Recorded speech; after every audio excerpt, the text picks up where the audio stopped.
Today we are covering the most amusing assassination attempts, and if you say that is distasteful, all I can say is you're speaking to the guy who made a video about the Darwin Awards. Number 5. Mohammed bin Nayef. In the early 2000s, Al-Qaeda was planning the assassination of Saudi Arabia's former crown prince Mohammed bin Nayef. The plan was Al-Qaeda would send one of their guys to meet with Nayef during Ramadan. Once he would get close, he would detonate a bomb, blowing himself and Nayef up. There was just one problem: the security at the event was tight, so the bomber had to think of where to hide the bomb, and he hid it.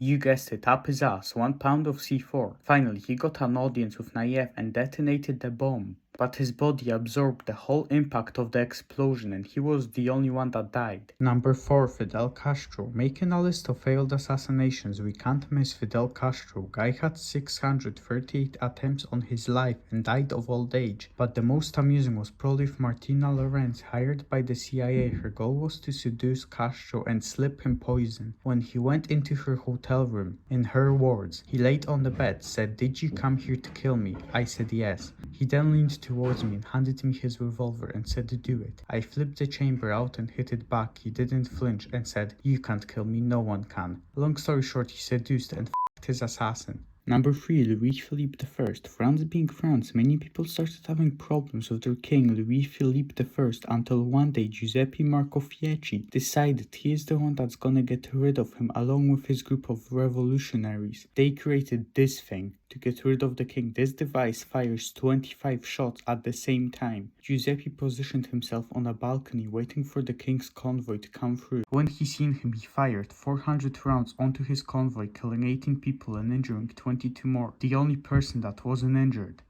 was the king himself. Number 2. Waymo. A Chinese real estate developer, Tan Yuhui, was being sued after him and his competitor Wei Mao worked on a project together. Instead of spending money on court, he thought he's better off hiring a hitman, which he did for 2 million yen. But that hitman hired another hitman for half the price Tan paid, and that hitman hired another one until it got to 4 hitman. But at that point the last thought unaliving Wei wasn't worth it, so he met up with him and faked his death. Afterwards, Wei realized he could just go to the police, and that's what he did. All 4 hitman and Tan were arrested. Number 1. Reinhard Heydrich. Reinhard Heydrich, the third highest ranking official in Nazi Germany, was appointed to control Czechoslovakia after it got taken over by the Nazis. He was so efficient at keeping order, he was nicknamed the Butcher of Prague. He wasn't the most liked person. A few Czech soldiers were working on a plan with British intelligence to take him out. On May 27, 1942, at 10:30 am, Heydrich was making his way to the local SS headquarters. 2 soldiers, Joseph Gabčík and Jan Kubiš, were waiting for him on a U-turn, where he would be forced to slow down. When he did, Gabčík jumps out of the bushes with a submachine gun, opens fire, but the gun jammed.